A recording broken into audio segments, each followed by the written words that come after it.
Bonjour, bienvenue à Pas sorti du bois et voici la première partie de la série sur les sentiers de la hard rock.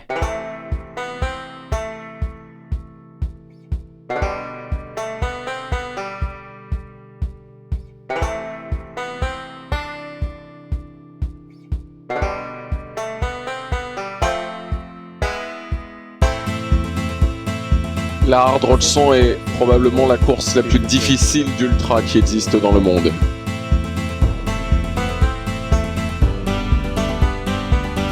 À la hard rock, tu fais partie de la chaîne alimentaire.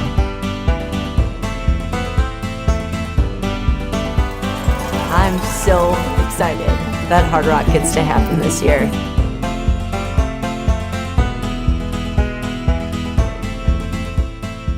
La série sur les sentiers de la hard rock est présentée par NAC, la référence en nutrition pour sport d'endurance. D'une start-up fondée à Montréal il y a quelques années, NAC est devenu l'un des plus importants joueurs mondiaux grâce à la science de l'ultra-énergie. Mais au final, l'ultra-énergie, c'est quoi? C'est beaucoup plus que le simple nom de la gamme de produits NAC. C'est le fait que peu importe le produit que vous consommez, vous aurez tout ce qu'il faut pour vous supporter et pour éviter qu'une baisse d'énergie suive votre pic d'énergie. La technologie NAC repose sur 3 piliers. 1. Un mélange de glucides naturels simples et complexes pour éviter les chutes de sucre et assurer une énergie durable. 2. Des protéines complètes et durables avec des BCAA naturels pour réduire la fatigue musculaire et optimiser votre réserve de glucogène. 3. Un mélange d'électrolytes pour reconstituer les minéraux perdus par la transpiration et prévenir les crampes. C'est ça l'ultra-énergie. Pour découvrir la gamme complète, ça se passe sur le nac.com. Puis si tu te laisses tenter par un premier achat, utilise le code promo Pas sorti du bois pour avoir 15% de rabais. PASSORTIDUBOIS. Bon épisode tout le monde.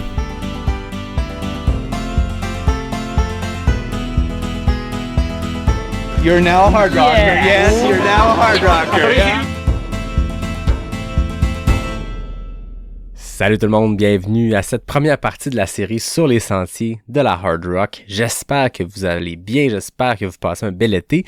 Dans les prochains épisodes, moi je vais vous amener au cœur de la hard rock, de cet événement qui est un important morceau de la culture du trail américain. C'est quelque chose de très gros, la Hard Rock Endurance Run. Avant qu'on se parle pour de vrai de la course, je veux souligner le fait qu'on amorce la série avec le 200e épisode de Pas sorti du bois. Honnêtement, je pensais jamais pogner ce jalon-là. 200 épisodes pour un projet de pandémie qui devait durer 20-25 épisodes, c'est pas trop mal. Je tiens quand même à remercier du fond du cœur toutes les personnes qui suivent le podcast, qui sont fidèles au poste le mercredi matin quand l'épisode régulier sort, ou ceux qui l'écoutent 3 mois plus tard, hein, pas de jugement. Je suis moi-même un auditeur assez retardataire d'une tonne de podcasts. Bref, je m'écarte, mais merci. C'est un projet de passion qui dure depuis bientôt 4 ans, puis chaque petit message que vous m'envoyez avec vos récits de course ou vos anecdotes ou vos questions, ça me fait vraiment, vraiment plaisir. Ce projet-là a pris des ampleurs que je croyais pas possibles, ça me touche bien gros de voir que ça plaît à du monde. Avec le temps, la communauté Pas sorti du bois a grossi puis a dépassé les frontières du Québec. C'est maintenant quelque chose comme 20% des auditeurs qui sont ailleurs qu'au Canada. C'est malade. Bref, tout ça pour dire un gros merci. Au 100e épisode, on s'était fait un premier gros enregistrement devant le public avec un programme double avec Pierre Lequien, qui est le roi du 100 000, et Anne Bouchard, que vous connaissez pour ses multiples passages au podcast. Là, pour l'épisode 200, on part sur la route dans les grosses montagnes du Colorado. Dernière chose avant de parler de la hard rock, c'était le QMT en fin de semaine dernière et d'abord j'aimerais féliciter toutes les personnes qui ont pris le départ, indépendamment du résultat, indépendamment de si ça a bien été ou pas. C'est des conditions parfois difficiles, beaucoup de boîtes, beaucoup d'eau, mais c'est un événement qui est magnifique, qui est le fun année après année. Puis j'aimerais ça féliciter toutes les personnes qui ont pris le départ, qui se sont préparées, qui s'étaient fixé un objectif, puis même si l'objectif n'a pas été réussi, de l'essayer, de se pointer sa ligne de départ, c'est une grosse victoire. Donc, félicitations à tout le monde, félicitations aux organisateurs. Le QMT, encore une fois, a livré la marchandise du gros fun au Mont-Sainte-Anne.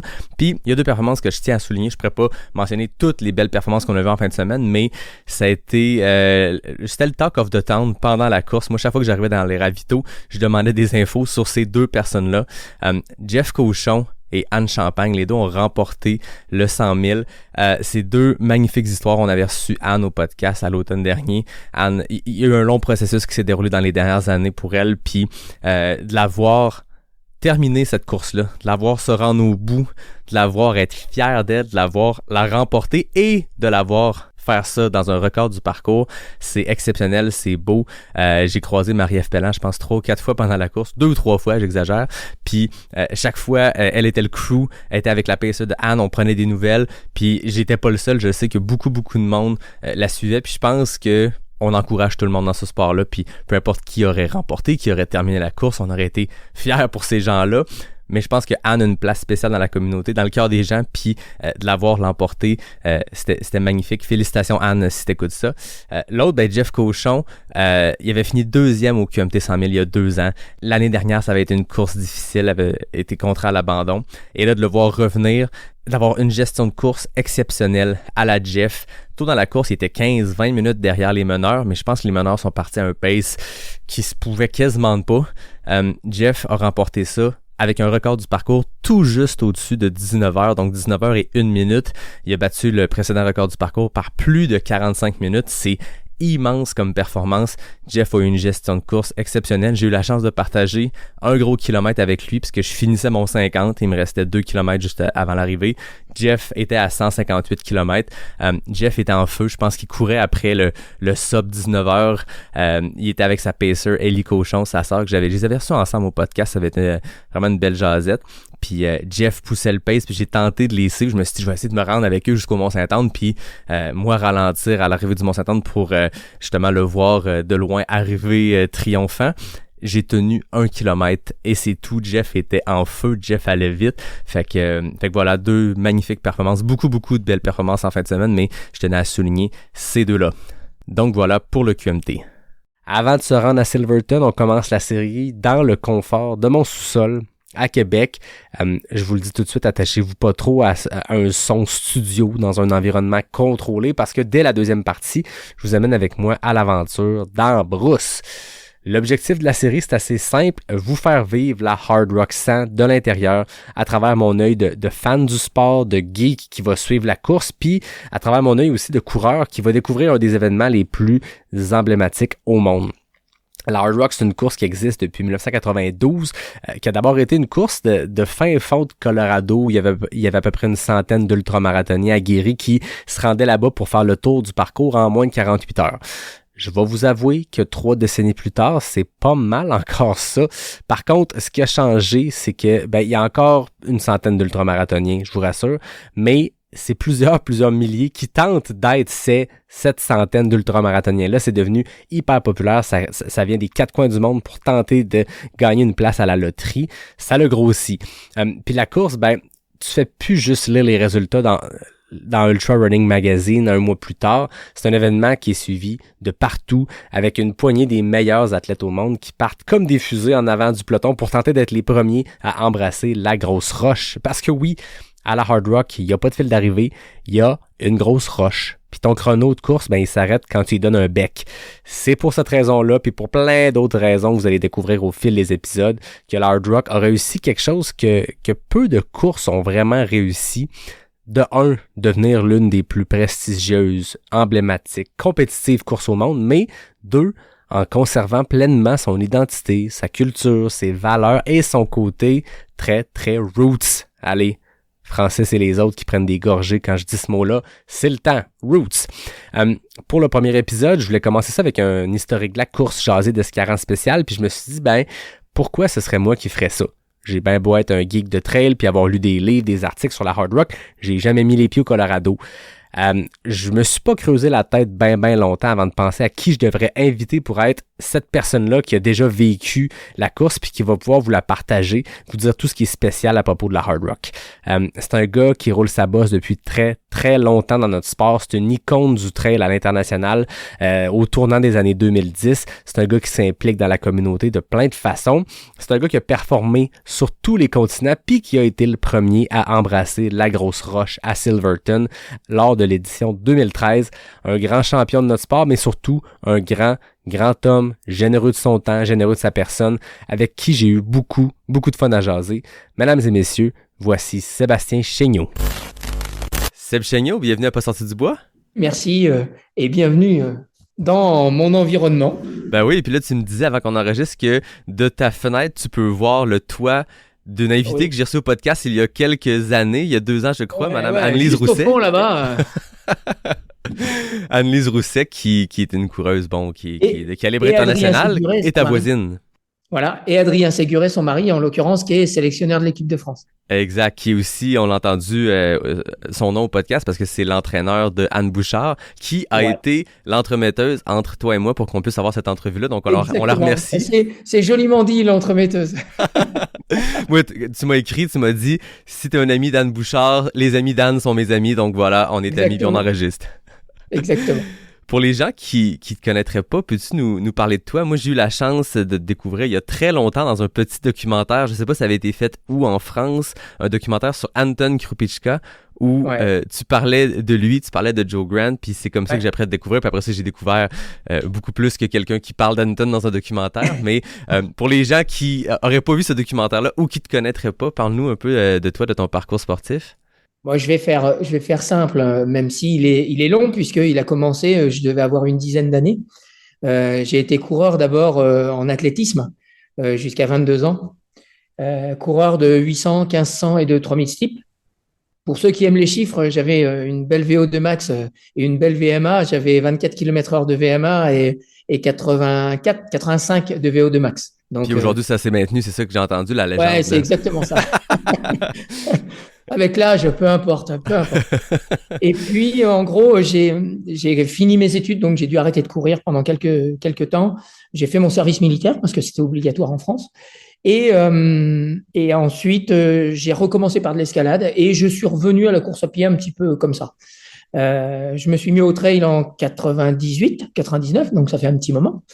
Et puis, j'ai progressé dans les distances sans vouloir aller trop vite. En 2000, 2001, 2002, je fais des distances 25, 30 km maximum. Et en 2003, je fais la première édition de l'UTMB, mais une des petites distances qui faisait 72 km à l'époque. Petite. Voilà. Et puis, que je gagne. Et puis ensuite, en 2004, je gagne la grande traversée des Alpes, 2 fois le Verdon aussi. Et puis, je trouve que j'ai la sensation que sur le long, ça pourrait passer. Donc, en 2005, je vais à la Diagonale des Fous pour la première fois. Et puis, je fais 3e. Ça commençait bien pour les longues distances. Donc, j'avais un pied dans l'ultra. Ouais. Donc, 2005, 2006, donc 2005 Diagonale. 2006, 2007, je me casse le nez sur l'UTMB. 2008, je fais 19e.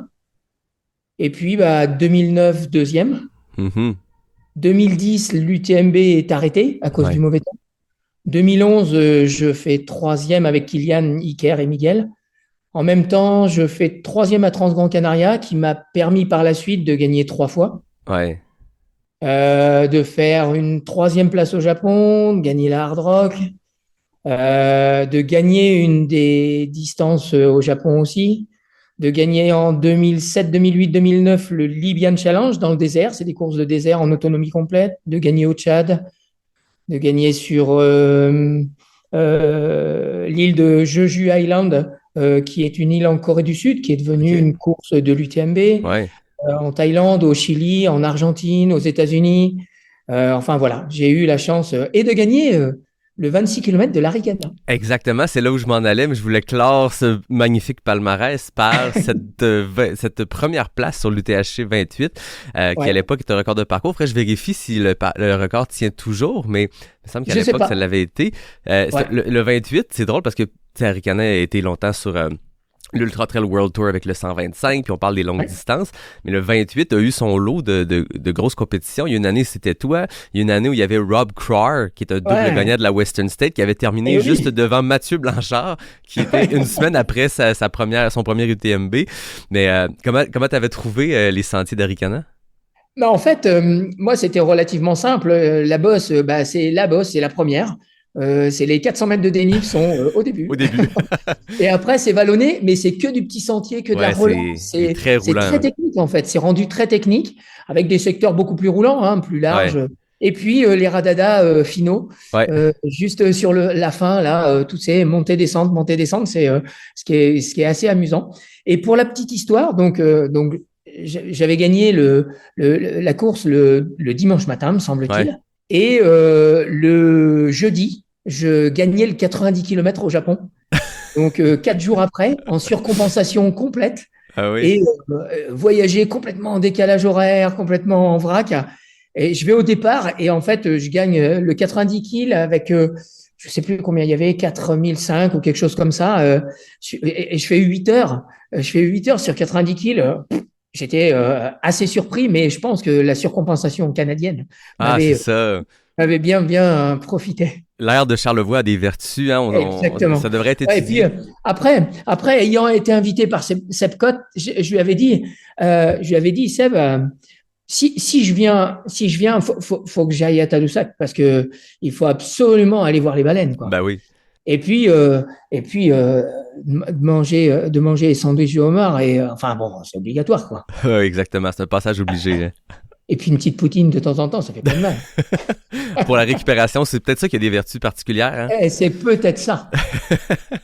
Je sais même que maintenant, et je crois que les athlètes internationaux qui vont à l'Arikana, c'est maintenant inclus la petite balade sur le fleuve pour voir les baleines. L'année passée, il y a des belles photos J'avais eu la chance de voir, de voir à peu près une douzaine de Ouais. baleines grises, tu vois, mais vraiment assez étalées, et un beluga. Et Wow. ça m'avait fait plaisir. Parce qu'il y en a tellement peu, de moins en moins, Ouais. et voilà.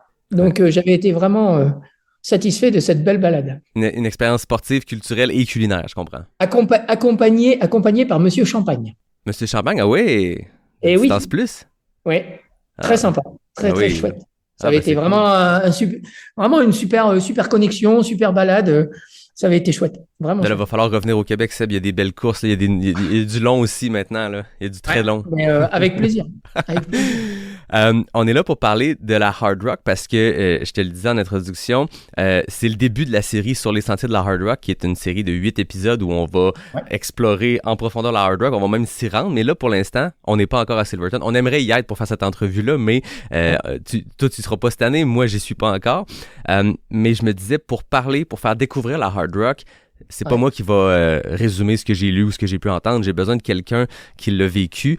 Puis j'ai tout de suite pensé à toi. Ça fait longtemps que je veux te recevoir au podcast. Puis je me suis dit, c'est l'occasion. C'est une course à laquelle tu as participé à 2 reprises. Oui. T'en parles merveilleusement bien dans des entrevues. Je t'ai entendu parler de l'ambiance Silverton, de ce qui est unique de la Hard Rock. J'ai le goût de te lancer tout de suite sur une première question un peu large, mais comment tu décrirais la Hard Rock pour quelqu'un qui écoute, qui connaît peu ou pas la course? En fait, pour une personne qui connaît pas, ou je vais réutiliser quasiment les mots qu'on a eu hors antenne, je dirais. Avec c'est en gros, c'est un départ à 3000 mètres d'altitude. C'est 11 cols à passer entre le plus bas à 3008, le plus haut 4003 avec Andy's Peak. Et puis, petite particularité, c'est qu'il y a, mis à part Ouré et Telluride, il n'y a pas âmes qui vivent. En fait, si, il y a âmes qui vivent, mais c'est pas celle qu'on peut imaginer. C'est pas des humains. Non, c'est pas des humains, c'est plutôt des animaux, ce qui est vraiment génial et très surprenant. Et puis, pour rajouter la petite épice qui va bien, c'est en fait, quand tu arrives là-bas, déjà, c'est assez étrange parce que tu vas faire la reconnaissance, tu te retrouves face à un ours, voilà, c'est bon, c'est assez particulier. C'est pas un petit ours brun qui mange des fruits, là. C'est un grizzly Oui, qui veut ta c'est des peau. frugivores, mais il faut pas les croiser au coin d'un chemin, au détour d'un chemin, parce que par réflexe, ça peut vite tourner dans le mauvais sens, hein. Et puis, en fait, tu fais partie de la chaîne alimentaire parce que y a plus gros que toi et il y a plus armé que toi, surtout quand tu vas courir sur les sentiers.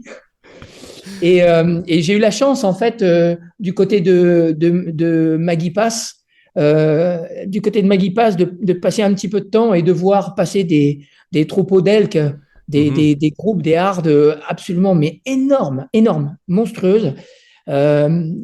D'avoir la possibilité de croiser éventuellement des loups gris et le nec plus ultra, ça je le raconterai tout à l'heure pendant la course. Mais le nec plus ultra, ça reste quand même de se retrouver avec un élan, avec un machin juste face à toi qui te calcule même pas tellement t'es petit, quoi. Ouais. Ah non, c'est ça, tu sais, comme tu dis, à la Hard Rock, tu fais partie de la chaîne alimentaire, mais c'est Ouais. pas juste pour l'aspect de danger de la chose, c'est l'aspect que t'es confronté à des animaux qu'on voit pas autrement, parce que là, on est en très haute montagne, très reculé. Tu sais, c'est une course qui ressemble beaucoup en termes de profil, si on regarde juste kilomètre dénivelé à une UTMB, mais toi qui as fait les deux, je comprends que c'est deux mondes complètement, là. Ah oui, oui, oui, non, non. C'est comme si, je sais pas, moi, qu'est-ce qu'on pourrait comparer qui parle aux gens? Mais de toute manière, c'est comme si on comparait une course en haute montagne au Tibet ou au Népal avec la Western States, par exemple, qui est beaucoup plus roulante, beaucoup plus, voilà. C'est pas comparable. C'est des courses qui ont une âme différente et puis qui ont un fondement et des filières complètement différentes. Tu prépares pas du tout les choses de la même manière. Ouais. Et c'est ce qui est assez étrange, tu vois, quand tu fais le ravitailleur, que tu fais Maggie Pass, par exemple, au pied de Maggie Pass, il y a un ravitaillement. Quand tu veux aller au ravitaillement suivant, pour les coureurs, c'est 25 km plus loin. Donc, c'est pas spécialement très, très loin. Il y a la montée de Maggie Pass, puis après, c'est assez roulant, c'est assez vallonné. Quand tu arrives du côté de San Juan, me semble-t-il, le ravitaillement de San Juan, en fait, tu peux pas trouver le même ravitailleur parce qu'en fait, il a 400 km de voiture à faire pour aller au ravitaillement suivant. C'est ça. Donc, c'est à l'échelle des US, quoi. Tu changes de vallée, mais en fait, il te faut 3 jours pour aller de l'autre côté, quoi. Ouais, puis je regardais, tu sais, de ravito en ravito, je regardais, moi, logistiquement, où je vais pouvoir me déplacer, voir nos Québécois qui sont là, pouvoir suivre la course, puis il y a des ravitaillements qui sont accessibles en route de gravier, puis comme tu dis, tu fais un détour de 400 km pour te rendre à un ravitaillement. C'est vraiment reculé. Tu sais, c'est une boucle qui connecte quelques villages fantômes et villages réels.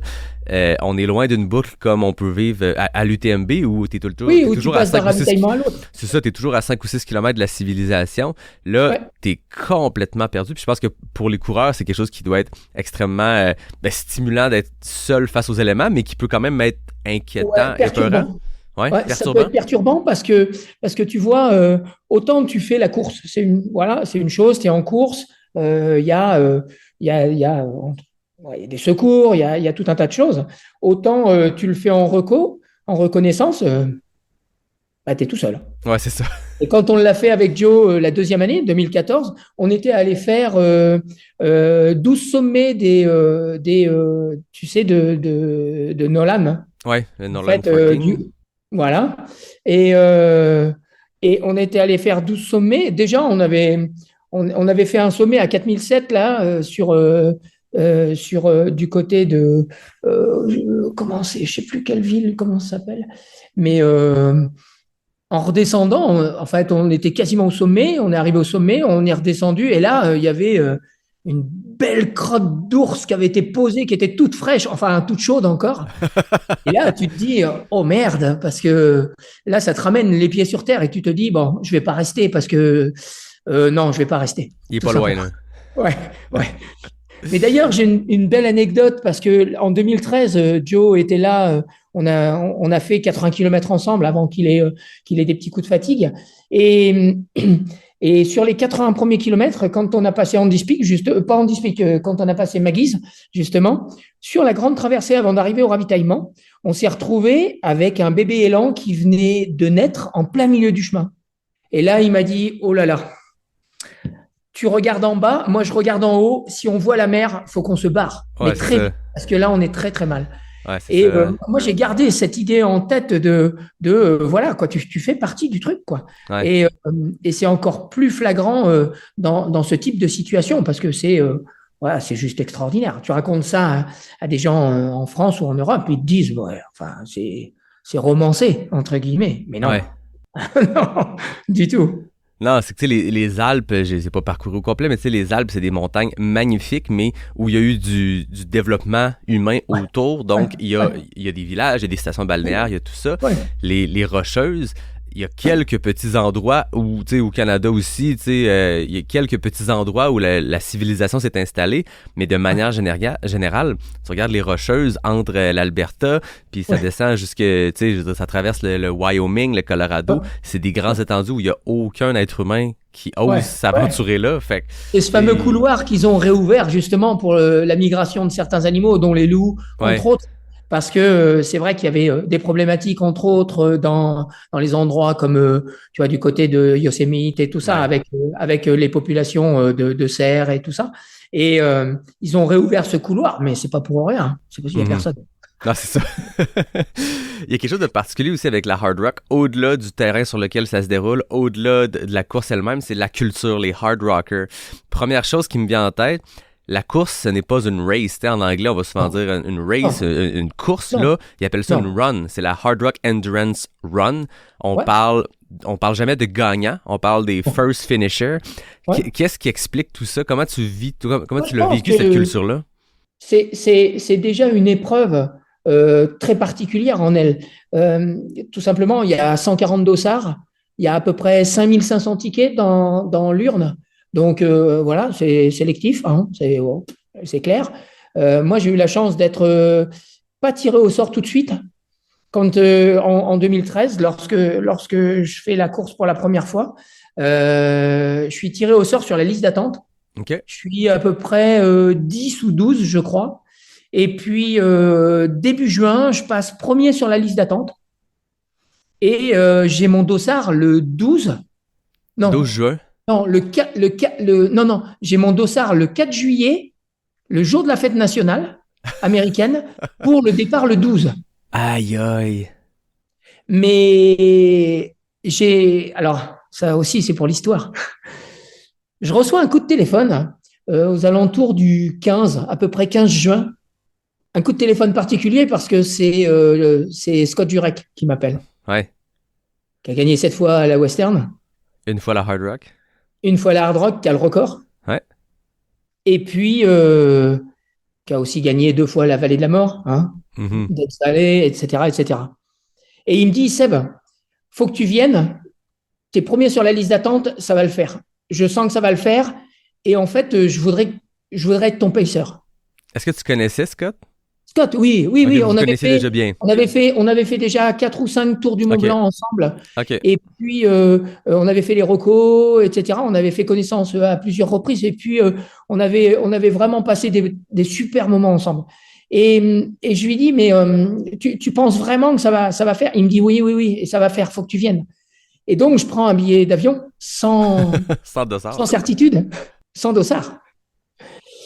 Et donc, le jour de la fête nationale, donc j'ai mon dossard 151.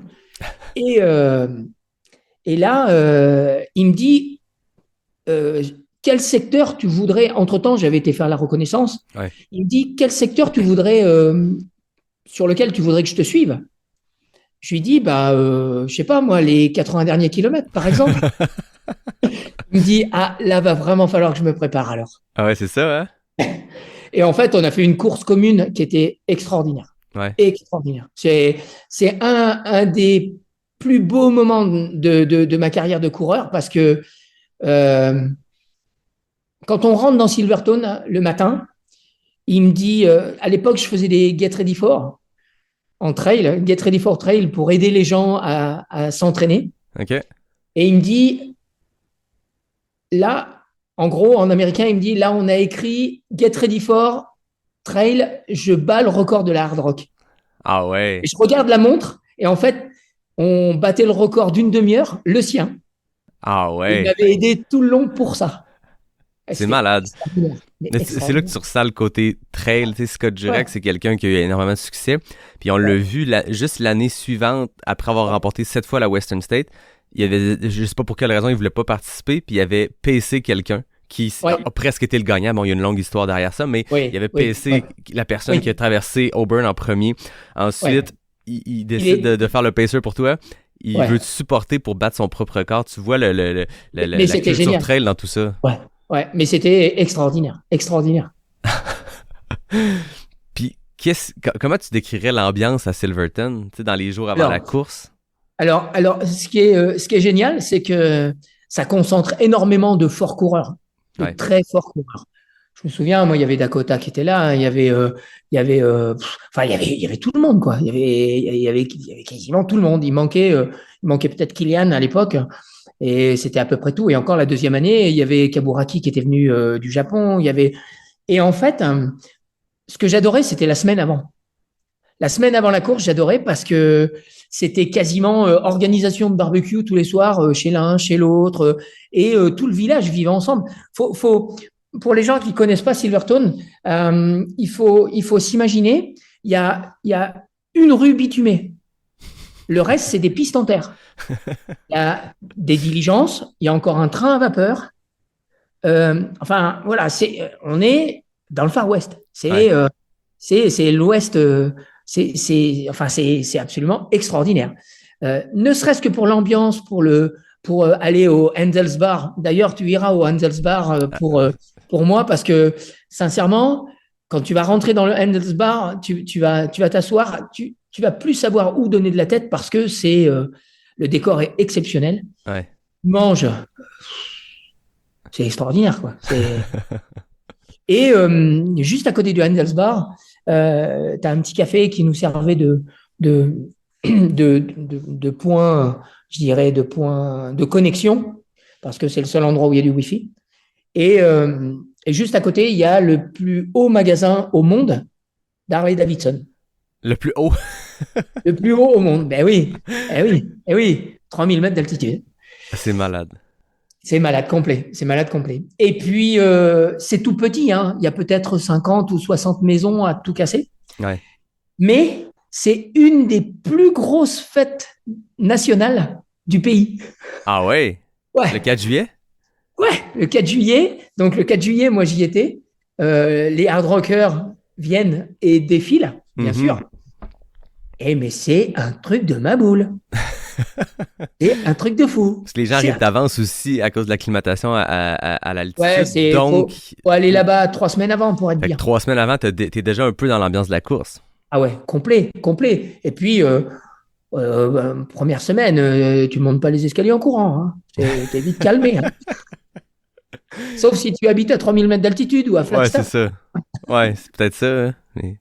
Aïe, mais c'est ça, Silverton, c'est la hauteur. La ville est plus haute que le Grand Col Ferret. Ah bah oui. Qui est oui. un des points les plus hauts. Le Grand Col Ferret, c'est 2005, tu vois. C'est fou, là. Ouais. Et puis, tu montes à Andy Peak. Hein. Andy Peak, c'est 4003. Hein.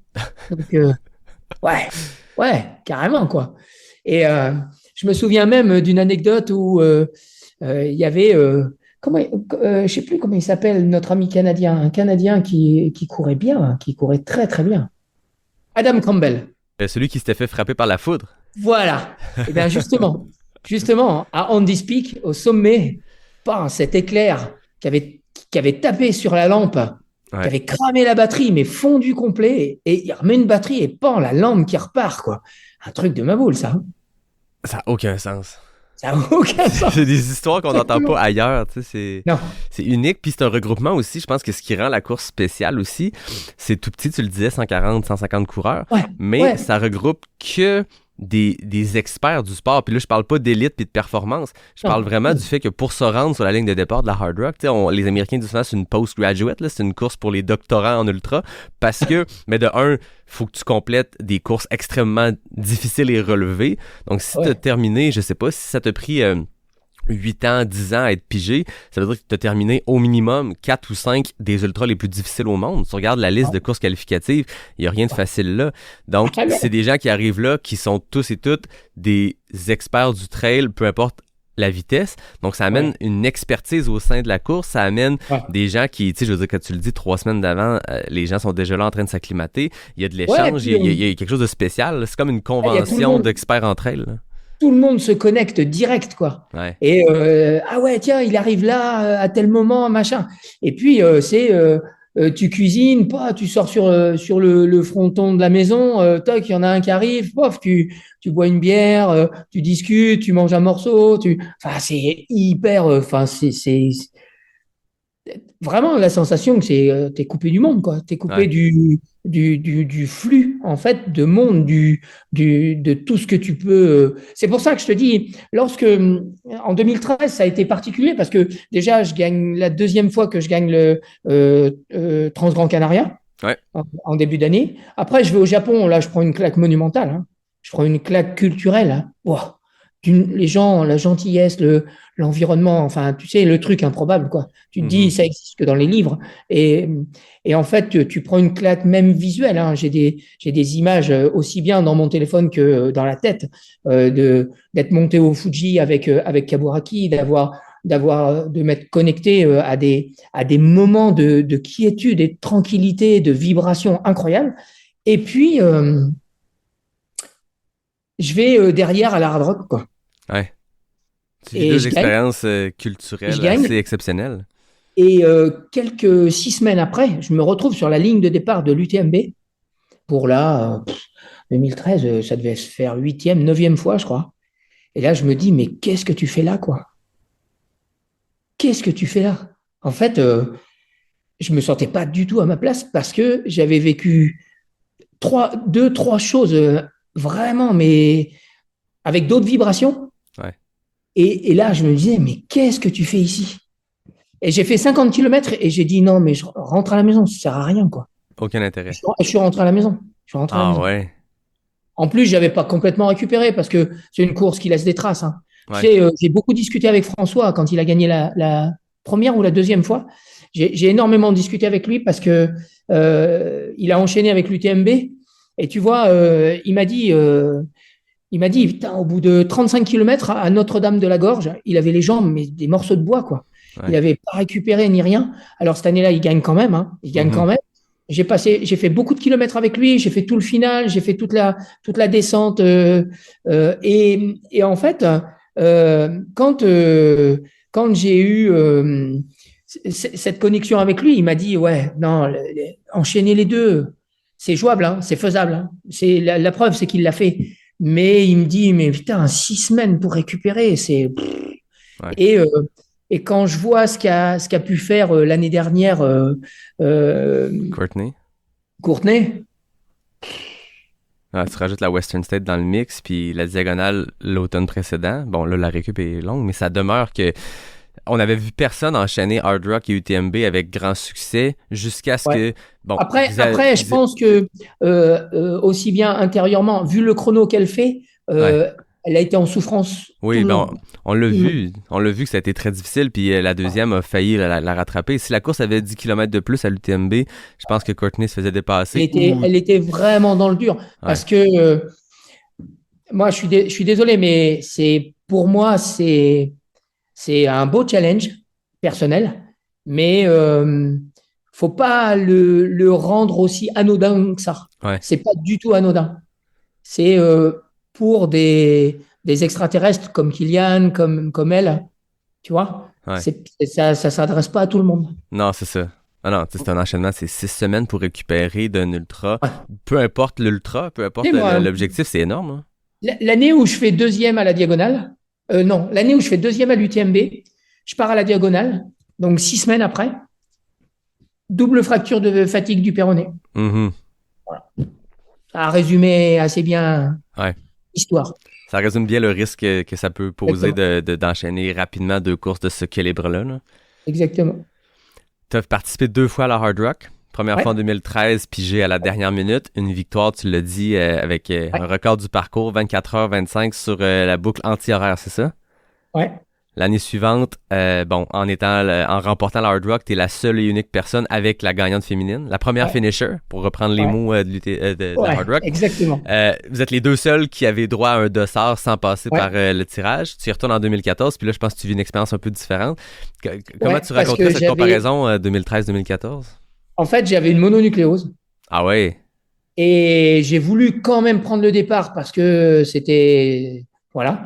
Et j'étais vraiment bien jusqu'à du côté de Chapman, au pied d'Andy Peak. Ouais. Et j'ai vraiment pas pu aller plus loin, quoi. Ouais. Mais c'est pas grave, hein. C'était une expérience, c'était un apprentissage différent. De le vivre dans les deux sens, est-ce que tu vois des différences? C'est quoi la différence quand on approche la course après l'avoir faite d'un sens puis d'y aller de l'autre? Le dénivelé est le même, tu pars et tu reviens au même endroit. Ouais. Parce qu'on entend souvent que, avant que François détruise le record du parcours anti-horaire, on entendait beaucoup que le sens anti-horaire était plus difficile, qu'il était plus lent. Comment on l'explique, ça? Ben, je pense je pense par le final, en fait. Mhm. Parce que euh, c'est plus courant dans l'autre sens. Il y a un sens pas plus facile, mais plus courant. Ouais. Et ça le rend pas plus simple, hein. Ça le rend Non, pas c'est plus ça. simple, mais je pense que ça le rend plus facile à digérer. OK.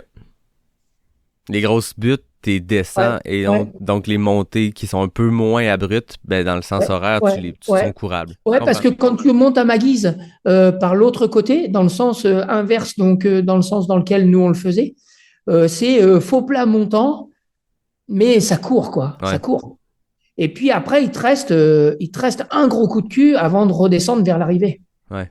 L'autre côté, c'est plus vallonné. Chapman, tout ça, c'est plus vallonné. C'est pas. Et puis dans le sens le plus rapide, tu attaques, tu vas direct au bout de 3 miles, tu vas mettre les pieds dans l'eau, quoi.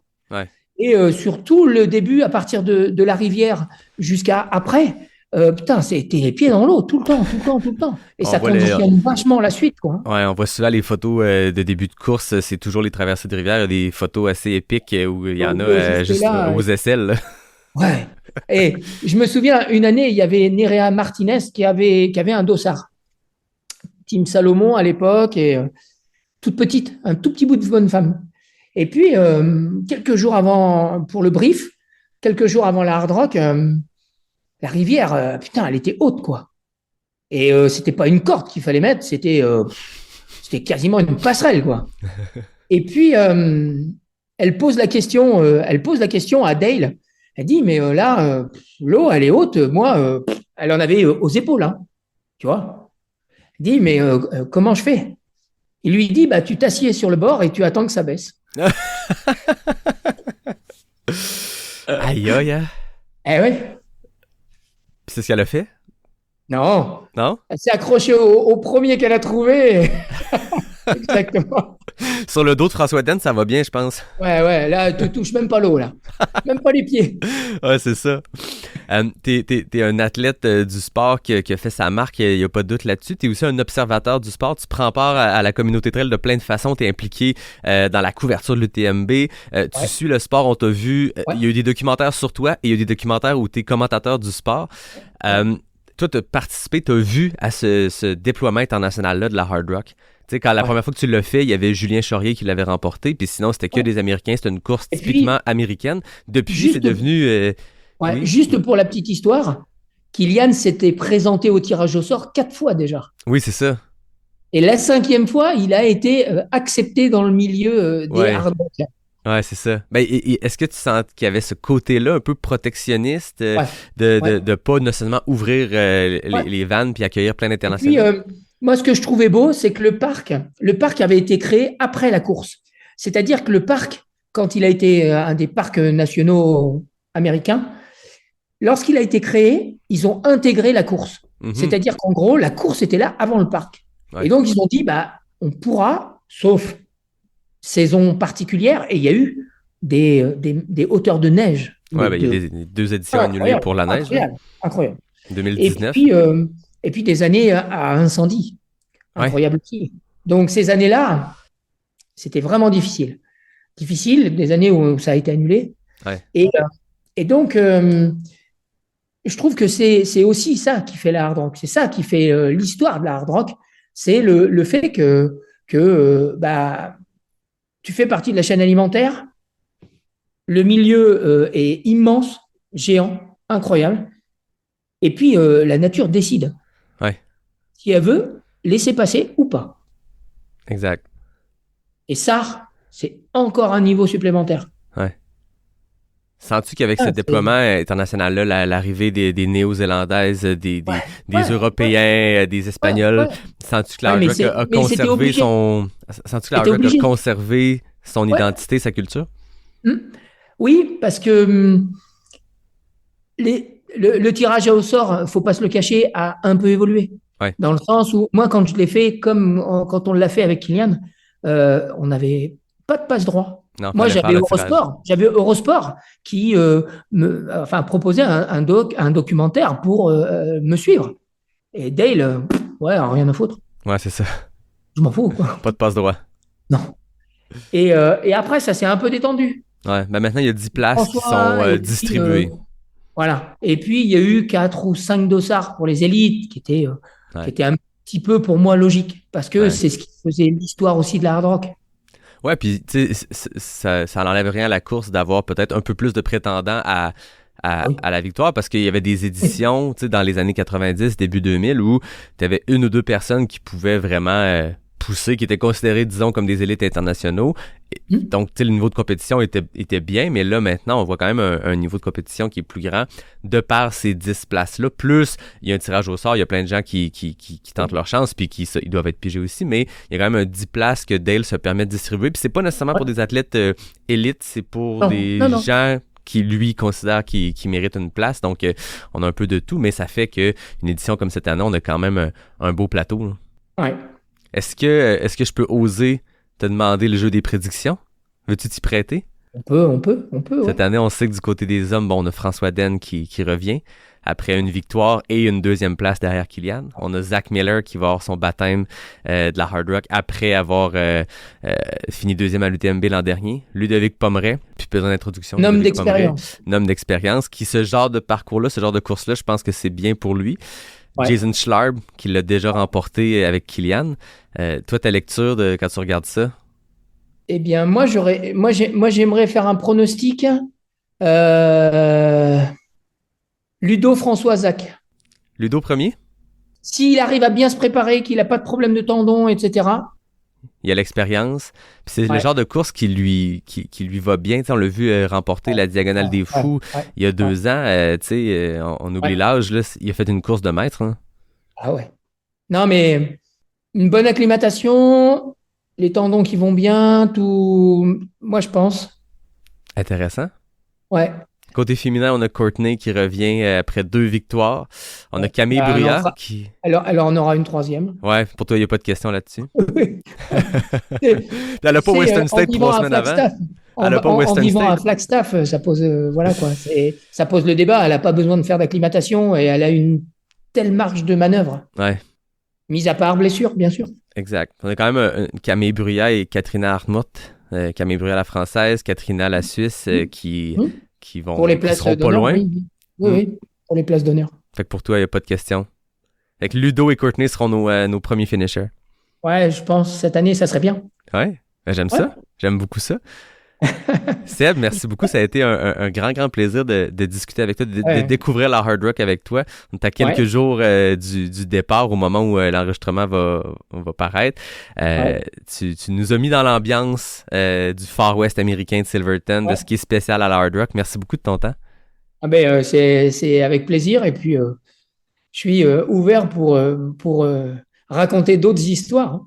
Ah ben écoute, ça, c'est pas tombé dans l'oreille d'un sourd. On aura certainement l'occasion. Tu vas me voir revenir de la Hard Rock avec une proposition de prise 2. Tu vas voir, Seb, je pense qu'on pourra avoir beaucoup de plaisir. Avec plaisir. Surtout si à un moment donné, tu passes par le Québec pour venir découvrir nos belles montagnes une fois de plus, puis on pourrait se faire ça en vrai. Et puis j'ai Anne et tout son petit entourage qui me manque. Donc, c'est des choses qu'il faudra que je finisse par faire de toute manière. Ben exactement. Un petit tour par Bromont. Ensuite, il y a la Gaspésie. Il y a des belles choses à aller voir. Ben oui, c'est ça. La Hard Rock a son côté particulier, les hautes montagnes, les parcours difficiles. Mais là, il y a l'Ultra Trail des Chic-Chocs qui arrive cette année en 2024 avec un 170 kilos qui... 10 000 mètres de D+, dans des sentiers extrêmement techniques. Une belle balade. Ouais. Je lance ça dans l'univers. Ça fait un beau voyage. Ben oui, exactement. En tout cas, on sera là pour t'accueillir, puis nous, on se reparle très bientôt. Merci de ton temps, puis bonne Hard Rock à toi. Avec plaisir. Amusez-vous bien. Salut Seb. Salut. J'espère que vous avez eu autant de fun à écouter ma jasette avec Seb que j'en ai eu à l'interviewer. Pour la première partie de la série, je vous gâte avec 2 invités, puis le deuxième, vous le connaissez très bien. Je pouvais pas faire une série d'épisodes sur une course où il y a autant de calibre élite. Je pouvais pas vous faire vivre les histoires de cette course-là sans vous présenter les athlètes d'avant de peloton, puis de m'amuser au jeu des prédictions. Puis ça, je fais jamais ça, les prédictions, sans mon acolyte geek par excellence. Et j'ai nommé Nicolas Dan. Vous l'aviez deviné, à travers les années, vous nous avez entendu déblatérer sur l'UTMB, la Western States, mais pour la première fois, on vous parle de la Hard Rock en détail. Dernière petite chose, quand on enregistrait ça, Nico et moi, Zach Miller était encore supposé prendre le départ et malheureusement, on a vu sur les médias sociaux dans les derniers jours qu'il semble avoir fait un genre d'appendicite. Il a été hospitalisé, il y a eu une opération d'urgence, donc il n'a pas encore confirmé qu'il ne prendrait pas le départ de la Hard Rock, mais c'est déjà peu probable. Donc voilà, vous comprendrez que ça a impacté un peu les prédictions, mais on l'a su par après. Voici donc 2 courts messages de mes partenaires, suivis d'une jasette de geek spéciale Hard Rock avec mon ami Nicolas Dan. L'équipementier suisse On est partenaire de la série et s'assure qu'on soit bien habillé et bien chaussé pour profiter du Colorado. Né en 2010 de l'esprit visionnaire d'Olivier Bernard, ancien champion suisse d'Ironman, On a révolutionné le monde de la course à pied avec sa technologie Cloud Tech. Imagine des chaussures conçues à partir de morceaux de tuyaux d'arrosage qui offrent une propulsion réactive à chaque foulée. C'est ça la promesse Cloud Tech, une technologie brevetée qui a conquis les athlètes les plus exigeants, dont Roger Federer qui est devenu actionnaire de la marque en 2019. Avec On, tu fais pas juste explorer de nouveaux terrains, tu repousses les limites de l'innovation et du respect de l'environnement. Rendez-vous sur le on.com. Le partenaire voyage de la série est l'équipe Simpson, le regroupement de courtiers hypothécaires de l'ultramarathonienne Stéphanie Simpson qui fait partie de la grande famille Multiprêt Hypothèque. Acheter une propriété et trouver la meilleure option d'hypothèque, c'est comme naviguer sur des sentiers techniques. Faut trouver la meilleure voie pour avancer. C'est pas toujours facile, mais dans le cas d'une hypothèque, l'équipe Simpson est là pour t'aider à y voir plus clair. C'est eux les experts puis sont 100% dédiés à te trouver la meilleure option possible. Pour contacter Stéphanie et son équipe, ça se passe au équipesimpson.com. Nico Dan, bienvenue dans ce premier épisode de la série Sur les sentiers de la Hard Rock. Et je pense que c'est un projet que tu connais un petit peu parce que On est un petit peu impliqué, si je me trompe pas, c'est ça? Ouais, on est un petit peu impliqué avec grand plaisir, honneur.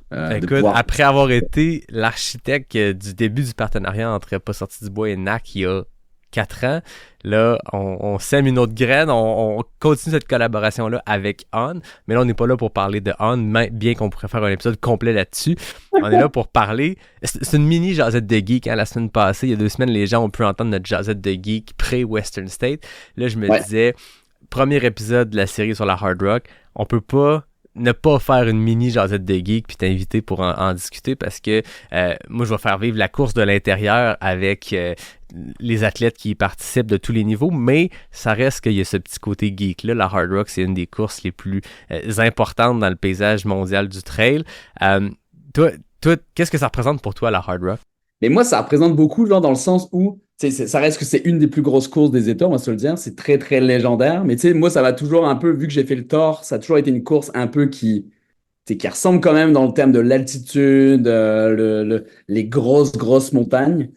C'est sûr que c'est sur une liste que j'aimerais faire à un moment donné, parce que c'est quand même des gens qui ont gagné ça de manière légendaire. Mais c'est aussi les ravitaux, tu sais, les ravitaux avec genre les Joe Grant, avec les shots de Fireball, etc. Je pense que c'est quand même dans les listes de pas mal de gens qui suivent la trail aux États. Là. Ouais. Je sais que c'est quand même très difficile d'aller dedans. Exact. Mais là, on a la chance d'avoir un de nos amis qui le fait. C'est quand même très cool et ça va être nice à suivre. Ben oui, exact. On en parlait la semaine passée, quand on en parlait quand on s'est vu à la IPA Fun Run parce que il y avait Eric Megui qui était sur place à la IPA Fun Run et il y avait Richard Turgeon, fait que nos 2 Québécois de l'Hard Rock étaient là.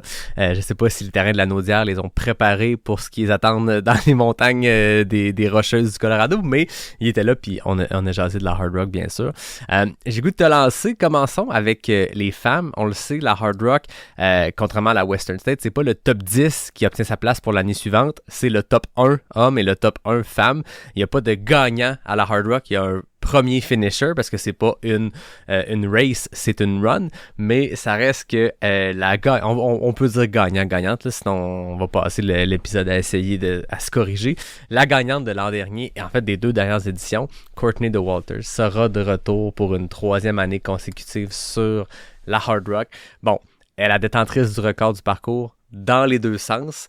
L'an dernier, elle a établi un nouveau record du parcours anti-horaire, même si elle était à 3 semaines après la Western State, qu'elle avait complètement fracassé. On en avait parlé longuement, toi et moi, probablement une des plus grandes performances de l'histoire du sport à la Western State. Et 3 semaines après, elle remet ça, puis non seulement elle établit un nouveau record dans le sens anti-horaire, qui est connu comme étant le sens un peu plus lent. On en parlait avec Sébastien Chéniaud plus tôt dans l'épisode, mais elle a aussi battu le record overall parce qu'avec son temps de 26 heures 14 minutes, c'est le meilleur temps de tous les temps qui battait son propre record du sens horaire. Là, elle arrive avec l'objectif probablement de remporter encore une fois, mais avec pas la Western State 3 semaines avant, donc sur des jambes probablement beaucoup plus fraîches, dans le sens horaire qui est un sens qui est plus rapide. Bref, Courtney sera à surveiller sans surprise à la Hard Rock.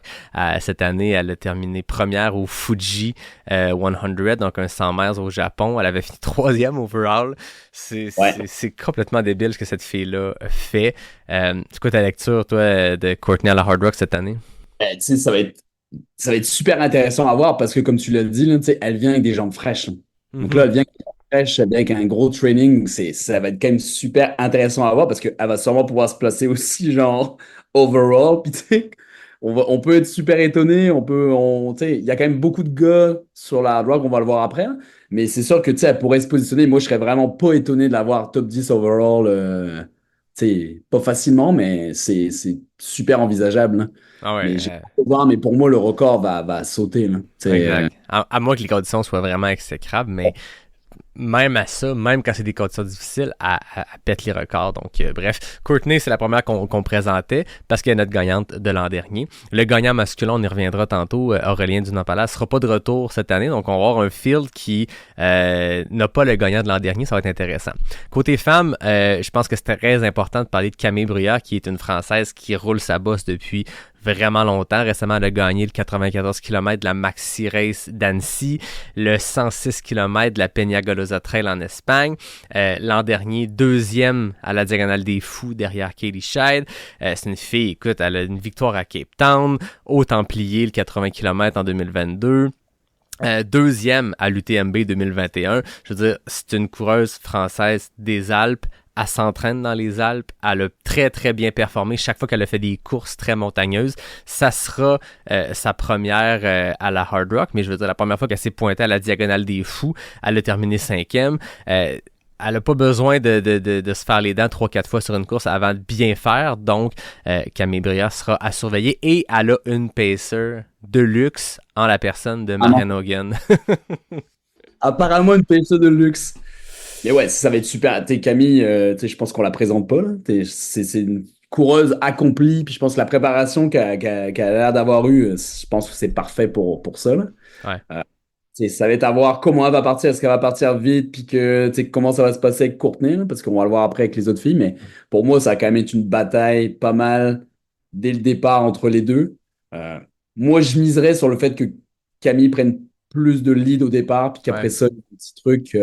Mais c'était la stratégie de Courtney dans les dernières années à la Hard Rock. Elle a laissé partir l'an dernier Anne-Lise Rousset-Séguret très vite, puis finalement, elle l'a rattrapé plus tard. Si je me trompe pas, Sabrina Stanley avait été devant elle aussi en 2022. Fait que tu sais, je pense que Courtney fait sa course, puis mord pas beaucoup à l'hameçon d'une compétitrice qui, elle, va partir un peu plus vite. Fait que ça serait intéressant de voir le début de course entre Camille et Courtney. On parle de ces deux-là. Je pense que c'est officiellement les deux favorites dans la tête de tout le monde. Par contre, moi, j'ai goût de te parler de deux autres filles qui seront à surveiller. Katrina Hartmut, une Allemande qui vit en Suisse, qui a une grosse feuille de route, deuxième à l'UTMB l'an dernier. Juste ça, c'est suffisant pour qu'on la place, je pense, dans nos têtes comme une des favorites. L'UTMB, pas exactement la même track que la Hard Rock, mais quand même, si tu performes bien à l'UTMB, je pense que ça peut être synonyme d'une belle performance à la Hard Rock. Une fille qui était au trail Andorra 100, genre il y a quelques semaines. Donc, est-ce qu'elle arrive avec des jambes fraîches? Bon, elle avait assez de temps pour récupérer, mais elle l'a remporté en juin, cette course-là. C'est une fille qui a aussi gagné les Gare Ultra Trail, le 100K en 2023, troisième à la TDS. Donc, on parle d'une fille qui est quand même... qui a tout ce qu'il faut pour très, très bien faire à la Hard Rock. Et la dernière, je sais pas si on peut la considérer comme une des favorites, mais c'est une histoire à raconter. C'est quelqu'un que je vais tenter de rencontrer à Silverton pour essayer de lui parler. C'est Claire Banwart, une Française qui a terminé 5e l'an dernier, mais qui enchaîne les courses à un rythme complètement fou. Son palmarès donne le vertige pour vrai. T'sais, pour vous donner une idée, entre le mois de janvier 2024 et la Hard Rock. Fait que là, des fois, à date, les filles qu'on a nommées ont fait 1-2 courses, 1-2 grosses performances. Elle, attention, attachez-vous, elle a remporté la Mountain Spine Race, la version hivernale en Grande-Bretagne, un 420 km hivernal. Elle a remporté ça. Elle a gagné le Trail 4 200 miles en Espagne. Elle a été première au Lake Zurich 100K, troisième à l'Istria 100, donc en Croatie, quatrième sur le Mute 115. Le field était énorme à Mute cette année, surtout côté féminin. Elle termine quatrième avec autant de kilomètres avec dossard dans les pattes. Ensuite, elle remet ça au Trail Menorca Camille de Cavals, un 185 km en Espagne qu'elle a remporté. Dixième au Scenic Trail 130K en Suisse. En ce moment, à l'heure où on enregistre, elle est sur la Long Trail aux États-Unis, un 420 km avec 20 000 mètres de dénivelé positif, à peine quelques jours après avoir fait le Tao 200 miles, malgré tout ça, une déchirure à l'adducteur. Et, bon, ça semble pas la ralentir parce qu'elle va faire le QMT 100 000 à Québec une semaine, en fait 6 jours avant la Hard Rock. Donc, je sais pas si elle est humaine. Bon taper, ça, quand même. Ouais, quand même, hein? Fait que c'est quelqu'un qui enchaîne les courses à un rythme complètement fou. C'est une athlète NAC. Mais je pense qu'on peut pas ne pas dire qu'elle est pas surveillée. Je veux dire, l'année passée, avec un volume comparable, avec autant de grosses courses, elle avait terminé 5e à la Hard Rock. Là, je veux dire, on en a parlé tantôt. Elle arrive sur Mute, qui était probablement sa course la plus compétitive, sans rien enlever à toutes ses courses qu'elle a faites avant. Puis elle termine 4e, malgré un enchaînement qui n'a pas de sens. C'est impressionnant. Tu sais, genre, ça va tout dépendre. C'est les conditions. Je pense que c'est quand même une athlète qui a l'habitude d'avoir des conditions assez dégueulasses. Tu sais, on va le dire, la course en Grande-Bretagne, la Mountain Winter Space Race, là, c'est genre horrible, les conditions. Donc, si ça arrive que ça soit vraiment défavorable, tu sais, ça peut être quelqu'un qui peut se hisser facile, tu sais, sur le podium déjà. Ouais. Mais on peut pas, tu sais, être dans la victoire finale. Mais c'est vrai que c'est impressionnant la manière qu'elle est capable de récupérer. Tu sais, ça me fait penser un peu à Luca Papi dans ses belles années. Ouais. Ah ouais, qui enchaînait à un rythme fou, là. Ouais. Fait qu'on a 4 femmes qui sont comme dans la catégorie du à surveiller. T'en avais-tu ciblé d'autres? Y a-tu d'autres noms que tu as vus dans la start list qui attiraient ton attention? Mais il y a quand même beaucoup de noms, je te dirais. On a aussi des Canadiennes dedans. Hein. On a Claire Heslop, c'est une Canadienne. Elle a été à 19e à l'UTMB. Mais tu as quand même devant, tu as même une autre Canadienne qui a fini 7e à la Hard Rock l'année dernière. Je sais pas si tu l'avais vu, Nikki Bates. Mais pour moi, ça va être vraiment celle qu'on a nommée, ça va vraiment être les personnes les plus à même de faire un podium. T'sais. Donc ça va sûrement jouer entre ces 4-là.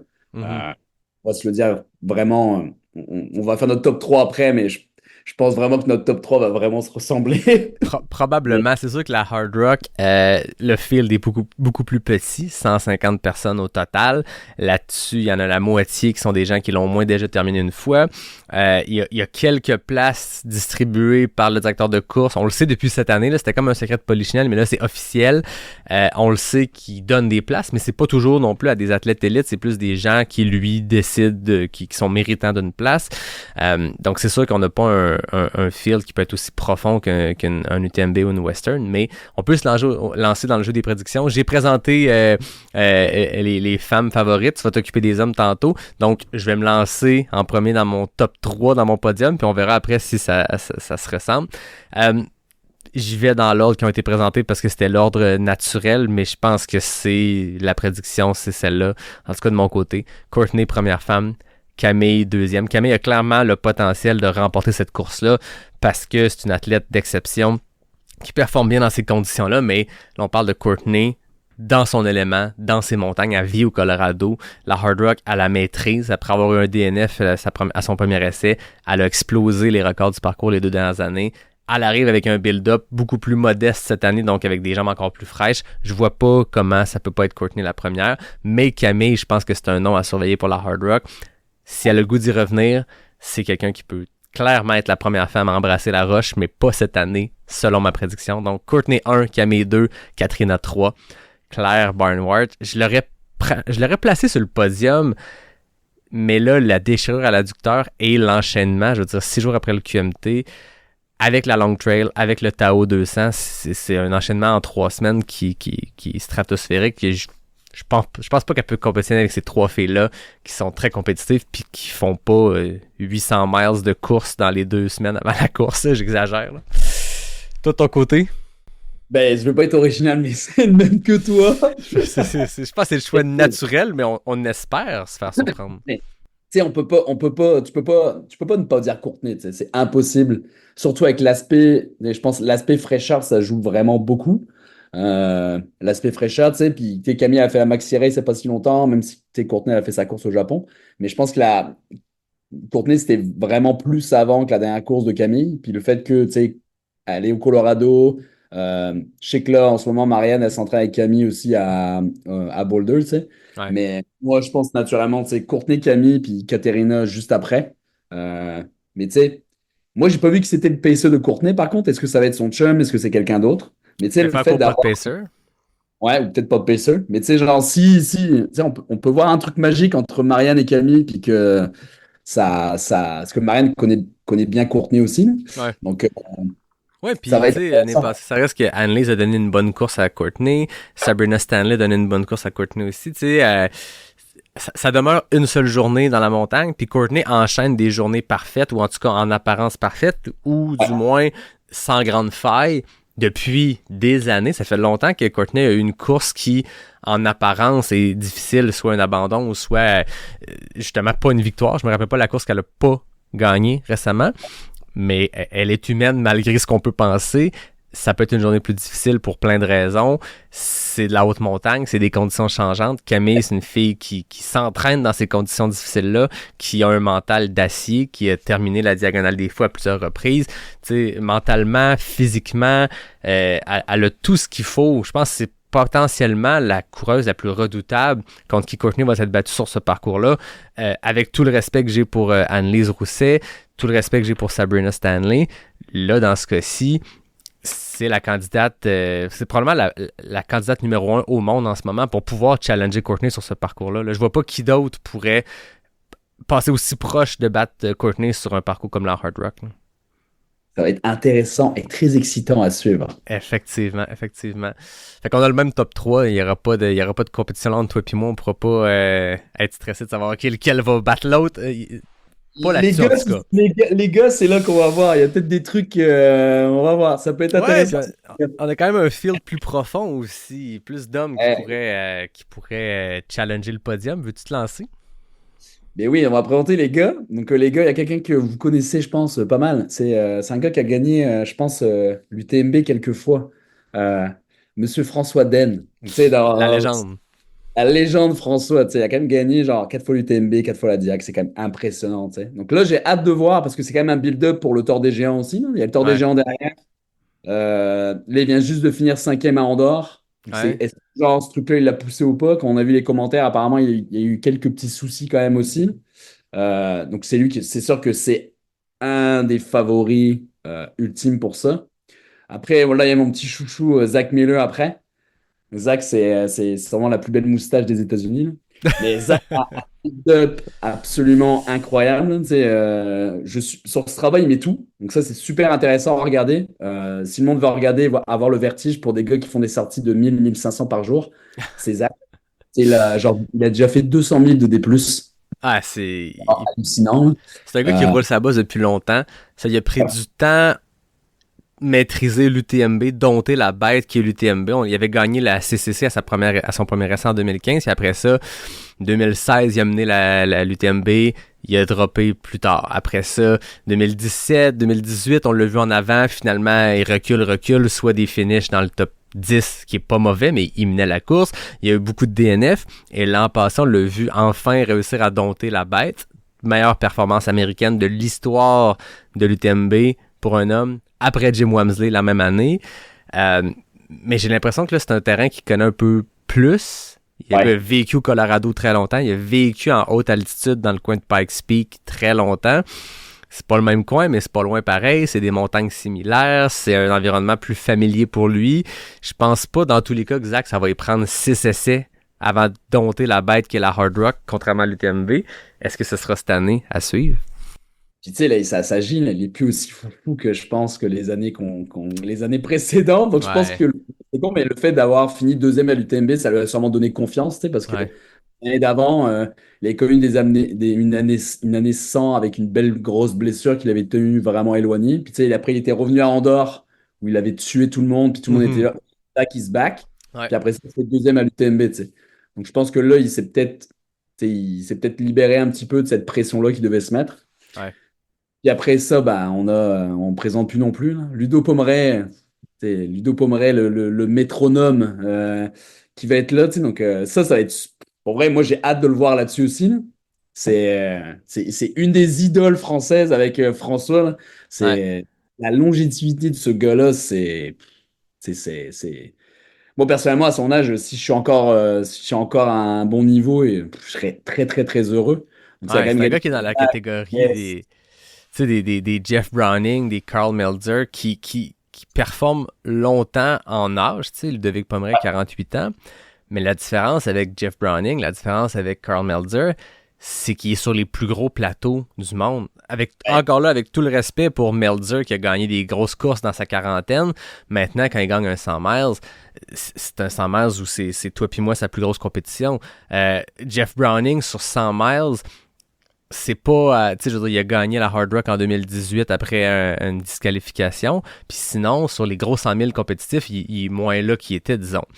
Il ne gagnait un en Arizona, c'était moi sur le podium avec lui, on s'entend, il n'y avait pas de la grosse compétition, loin de là, mais je voulais quand même brag un peu. Ludovic Pomeray gagne l'UTMB en 2016, alors que le monde disait, OK, il est quand même rendu vieux, il avait 40 à l'époque. Depuis, il a gagné la Diagonale, il a gagné la TDS en 2021-2022. Il continue de performer au plus haut niveau. Là. L'année dernière, tu sais, top 10 à l'UTMB avec tous les petits jeunes autour de lui. Là. C'est complètement fou. L'année d'avant, l'année toute française, c'est 2021-2022. Il avait fini 4e avec Mathieu, avec François Den, avec Aurélien Dunant-Palaz. Il est toujours là, là. Toujours là. C'est ça qui est fou. La longévité, moi, je trouve que c'est une des plus belles facettes de notre sport. Là. Des fois, on voit beaucoup d'étoiles filantes, là. Mais c'est cool de pouvoir souligner ces gars-là qui, sur la durée, tu les vois tout le temps. Ça. Il faut toujours show up. Là. Mais lui, il n'a jamais de doute là-dessus. T'sais. Puis tu sais, même, on se disait souvent, avec ses habiletés, on se disait, tu sais, oui, il peut performer plus tard en âge sur des courses plus lentes, entre guillemets, donc UTMB, Hard Rock, des courses qui se gagnent en 21, 22, 23 heures. Tu sais, c'est un gars qui est très solide en montagne, se pointe à la Western les 2 dernières années, fait un top 10 en 2022, puis mène la course. Tu sais, je veux dire, la Western, c'est une course de Young Guns, là. C'est des, à part Jim Wamsley dans la trentaine, c'est des gars de 20 ans qui courent 3,30 du kilo d'un ravito. Puis Ludovic Pomeray, le montagnard, se pointe, puis mène la course une bonne partie, puis fait une solide performance. Puis c'est une course qui, à mon sens, n'est pas dans ses attributs les plus naturels. Puis à 46 ans, il avait placé, je me rappelle pas s'il était 6e ou 7e. Puis l'année d'après, je pense l'année passée, il a fini 11e à la Western, tout juste en dehors du top 10, avec une journée difficile. Puis c'est pas ces courses où il performe naturellement bien. C'est complètement débile, les capacités de ce gars-là. Là, il se pointe à la Hard Rock. C'est un montagnard. Il a pacé l'année dernière. Il a pacé le gagnant. Il connaît bien le parcours parce qu'il l'a vu en partie l'année passée. Ça fait 1 mois qu'il est à Silverton.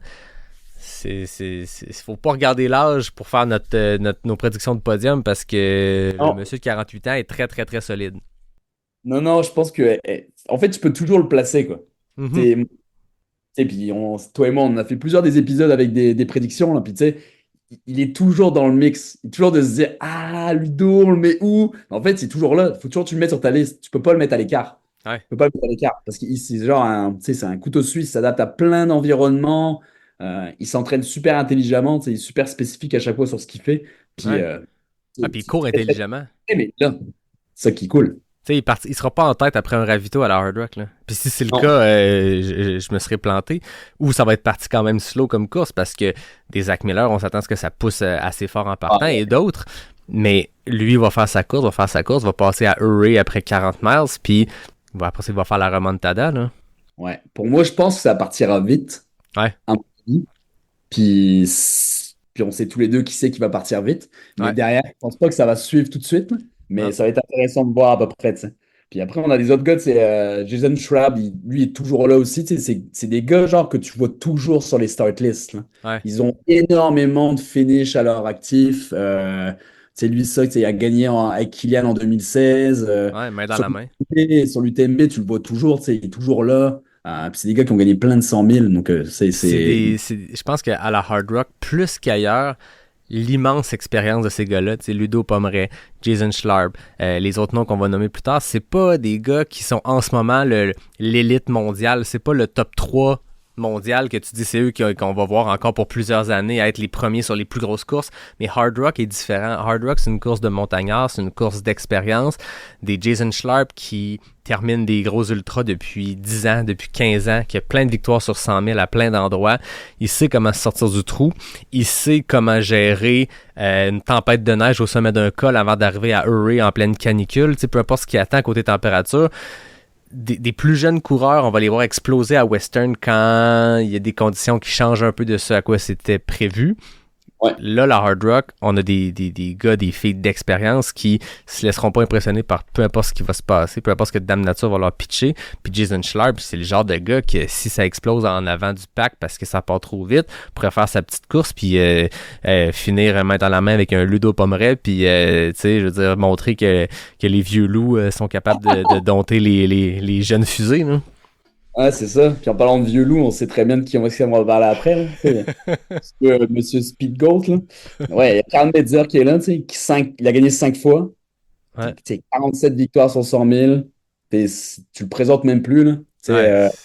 Les gens qui suivent le trail, ils savent très très bien qui c'est Karl Metzer. Puis, il y a une des choses les plus connues du sport qui est nommée en son honneur.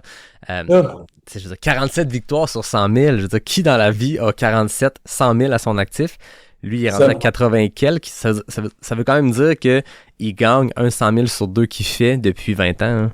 C'est ça, le taux de réussite est quand même très, très bon. Ça n'a pas de sens. Mais ça, c'est de dire, il est là sur la start list, oui, c'est sûr que on va pas le mettre vainqueur. Personnellement, je l'ai pas mis vainqueur. Non, ça serait embêtant. Dans nos cœurs, peut-être qu'il est vainqueur, mais il sera pas vainqueur de la course. Mais c'est sûr que, encore une fois, tu as tellement d'expérience, puis sur les longues distances de même, avec des conditions un peu dégueu. Certaines personnes qui peuvent vraiment tirer leur épingle du jeu. Ouais, mais c'est aligné 8 fois sur la Hard Rock, il a terminé 5 ou 6 fois, 6 ou 7 fois. Je pense qu'il y a 1 ou 2 DNF dans les années où il poussait vraiment en mode compétition. Là, il est vraiment en mode finisher, il l'a dit, il est là pour en finir. Il veut finir 100 000, puis il approche tranquillement ce chiffre-là. Fait que la Hard Rock, c'est une occasion de revenir à la maison puis de participer à la course qu'il a remportée 5 fois. C'est encore lui aujourd'hui qui a le plus de victoires, ex-aequo avec Kylian. Je pense pas qu'il est là pour gagner, mais encore là, conditions difficiles, course extrêmement difficile, ce gars-là a fini plus de 100 000 que n'importe qui d'autre sur le départ. Il a gagné plus de 100 000 que n'importe qui d'autre sur la Terre dans l'histoire du sport. Si ça va mal, lui, il va continuer d'avancer, puis lui, Schlarb, Pommeret, pourrait causer des surprises. C'est ça. Puis après ça, on a Monsieur Diego Passos, là, ce qui est genre sûrement un des coureurs les plus sympathiques du circuit. Avec son petit nœud de cravate, très, très, très sympathique. Mais ça, lui, pareil, ça va être placé. Il a quand même des résultats notoires un petit peu. Cappadocia, il a fini premier en 2021. L'UTMB 2021, septième. Deuxième au Mute, qui est très, très exigeant. TDS aussi. Donc, c'est quand même des terrains ultra pentus. Donc, Ouais. ça, il connaît à peu près ces trucs-là. Donc, moi, je pense vraiment pas qu'il sera là pour la victoire, mais ça va être un gars qui va peut-être se placer, haut du top 5 peut-être s'il a vraiment une très très bonne course après là. Ouais, Puis c'est un gars après qu'on entendait beaucoup le nom dans les belles années de l'Ultra Trail World Tour. C'est ceux qui sont, comme toi et moi, qui se sont tapés les vidéos recap de l'Ultra Trail World Tour, dans le sens qu'on avait, dans ce temps-là, on avait une vidéo récapitulative de 20-30 minutes par course de toutes les courses de l'année. Puis Diego Pedro, c'était toujours là, 2017, 18, 19, c'était des grosses années. Mais historiquement, on a souvent vu des gars arriver à la Hard Rock 5, 6, 10 ans après leur prime, puis l'emporter ou avoir des grosses performances, parce que, encore là, c'est une course qui joue beaucoup plus sur l'expérience que sur la performance physique au sommet de son art. Là. Je serais curieux de voir la moyenne d'âge des participants de la Hard Rock, que ce soit femmes ou hommes, parce qu'elle doit quand même être genre supérieure à la quarantaine, c'est sûr. Certainement 40, puis je serais même pas surpris que ça soit proche du 50. C'est les courses de même, là, que ça soit la Hard Rock ou les grosses, genre Tour des Géants, Swiss Peak, là, souvent tu vois des âges vraiment genre 40, 45 et plus. Là. Ouais. Des gens qui savent, ils ont l'expérience, puis ils ont derrière la cravate, puis ils connaissent toutes les conditions possibles qu'ils ont eues. Là. Ah, c'est ça. Mais ouais, lui, tu sais, ça, comme je disais, on le voyait sur toutes les vidéos, là, à chaque fois. Et après, tu as encore deux autres gars qu'on peut vraiment genre, mettre dans le mix un petit peu. Paul Terranova, il a fait la Rocky Mountain Slam en 2023. Combinaison de ces Big Horn, Hard Rock, Leadville. Il fait vraiment des grosses courses. Ouais, puis l'année passée, il a terminé 6e à Hard Rock, genre 3 semaines après Big Horn. Un peu comme Courtney tantôt, il est pas arrivé à la Hard Rock avec des jambes fraîches, puis il place 6e. Fait que là, cette année, moi, de ce que j'ai vu, ce gars-là faisait pas encore le Rocky Mountain Slam, là, fait qu'il se tape pas 500 000 dans les rocheuses en genre 8 semaines. Ce qui est très bon. La réveil des jambes fraîches à Hard Rock, je pense que c'est une très très bonne bon truc. Quand même. Ouais, puis après, tu as Nick Coury, là. Il a fini 6 fois. C'est quand même... faut quand même le noter. Tu as de l'expérience sur le parcours, tu connais toutes les sections, tu connais toutes Il a sûrement eu différentes conditions en plus à chaque fois. Ouais. Il a quand même fait 4 top 10 à chaque fois, 5 top 10 je crois. Donc Ouais. c'est quand même intéressant à voir. Pareil encore, ça peut être dans le mix, mais pour moi il sera sûrement pas top 5, mais on sait toujours jamais. Ouais, c'est Mais ça. puis, ça, il fait le Western plus Hard Rock. Ouais, Ça, il fait les quand deux même- cette année, fait que... ça, c'est quand même assez, comment on dit ça? Euh, tendu quand même. Ouais, Ça va être... arrive. Tu sais, puis s'il se donne un peu à Western, ce qui risque d'être le cas, je veux dire, c'est un 100 000, il va courir pendant 100 000. 3 semaines, c'est rapide comme récup. Là. Courtney, l'année passée, a fait quelque chose d'assez exceptionnel, mais on peut pas comparer qui que ce soit avec Courtney. T'sais, avant ça, très peu de personnes avaient réussi à faire le combo assez rapidement. T'sais, Courtney a même le record au général. Elle a battu le record masculin même du combo de course. Nick Coury, je pense que moi, ma prédiction, il est pas dans mon podium Hard Rock, mais ma prédiction, c'est que c'est un gars qui pourrait battre le record masculin du combo Western Hard Rock. Je pense pas qu'il s'approche du temps de Courtney de l'an passé, mais le record qui appartient à Jeff Browning depuis 2015 ou 2016, qui n'a jamais été battu, sauf par Courtney. Nick Coury, c'est un gars qui est rapide, c'est un gars qui a déjà gagné, si je me trompe pas, Javelina 100, fait qu'il est quand même rapide sur du roulant comme Western peut être. Puis, comme tu l'as dit, 6 finishes à la Hard Rock. Fait que, tu sais, s'il réussit à faire un 16-17 heures à Western, s'il réussit à faire un 25 heures à Hard Rock, pourrait s'approcher du record. Fait que c'est un gars qui est solide. Son frère, c'est Jamil Coury, qui a Aravaipa Running, qui est, je pense, la plus grande organisation de courses aux États-Unis. Il y a des courses en Arizona, il y en a une vingtaine. Ils viennent de faire l'acquisition d'une organisation qui fait 5 ou 6 courses dans les White Mountains au New Hampshire. Fait que Jamil Coury, c'est une figure très, très connue du monde du trail. Pas un gars performant autant que son frère, mais on le voit à chaque année se casser les dents sur la Barclay, puis c'est un très bon coureur. Fait que c'est un très bon coureur. Fait que les frères Coury seront à la Hard Rock, mais je crois pas qu'on va les voir sur le podium. Non, je pense pas non plus. Fait que là, côté prédiction, ça dit quoi, là? Oh là là! C'est moi qui commence? Bon, est-ce qu'on va Ah ouais, avoir je te laisse l'honneur. on va avoir le même? Bah moi, c'est mon chouchou. Mon chouchou, c'est Zach. Ouais. Donc moi, j'ai mis Zach. J'ai mis Zach qui gagne parce que bah, son entraînement est tellement solide, tellement solide. Ma seule crainte, c'est que, tu sais, comparé aux autres, c'est qu'il y a quand même, tu sais, lui, il a vraiment pas fait de ski, mettons. Ouais. Donc lui, il a beaucoup, beaucoup focusé D+, D+, D+. Tu sais, il y a 200 000 de D+, déjà dans l'année, là. C'est quand même assez fou, là, depuis le début de l'année. Donc, Zach, parce que mon cœur me dit de mettre Zach, puis j'aimerais bien le voir embrasser la roche en premier. Et deuxième, c'est peut-être là qu'on va peut-être pas avoir la même, mais te connaissant, je sais pas. Mais moi, j'ai mis Ludo, deuxième. OK. Ludo Pomeré, deuxième. Et j'ai mis François en troisième. OK. Parce que François, le niveau de forme, on sait pas trop où il est. Non, c'est Mettons, ça, côté blessure, tu sais, il revient d'une grosse blessure l'an passé. Les échos qu'on a, c'est qu'il est encore un peu fragile, mais on parle quand même Ouais. probablement du plus grand coureur de 100 000 montagneux de l'histoire du sport.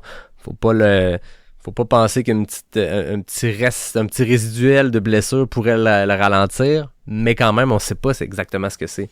Tu sais, Andorre, il finit 5, il y a eu des soucis dans la course, mais est-ce que il s'est un peu il a un peu levé il a un peu levé le pied de la pédale, puis il s'est dit, Andorre tu est sais, quand même proche de la Hard Rock, là. C'est quasiment juste un mois entre les deux. Fait qu'effectivement, comme tu dis, s'il voit qu'il y a une journée difficile, est-ce que on met la pédale sur le frein, on se contente d'un finish, c'est bon pour la confiance, puis est-ce qu'il nous prépare quelque chose de plus gros pour Hard Rock, peut-être? Hein?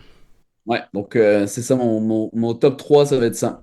Zach, Écoute, François. si on a de l'argent à parier, c'est sur cette deuxième et troisième position-là qu'on va pouvoir se différencier. On avait le même top 3 féminin. J'ai le même gagnant que toi. Avec un François qui aurait ouvert la compétition à Andorre, qui avait terminé premier, je pense que je le mettais favori pour la Hard Rock. C'est sa course, je veux dire. Il a le chrono le plus rapide de l'histoire sur le sens anti-horaire. Il est terminé deuxième derrière Kilian en 2022 dans une grosse bataille. Pour moi, c'est le vrai favori, mais on connaît pas l'état physique.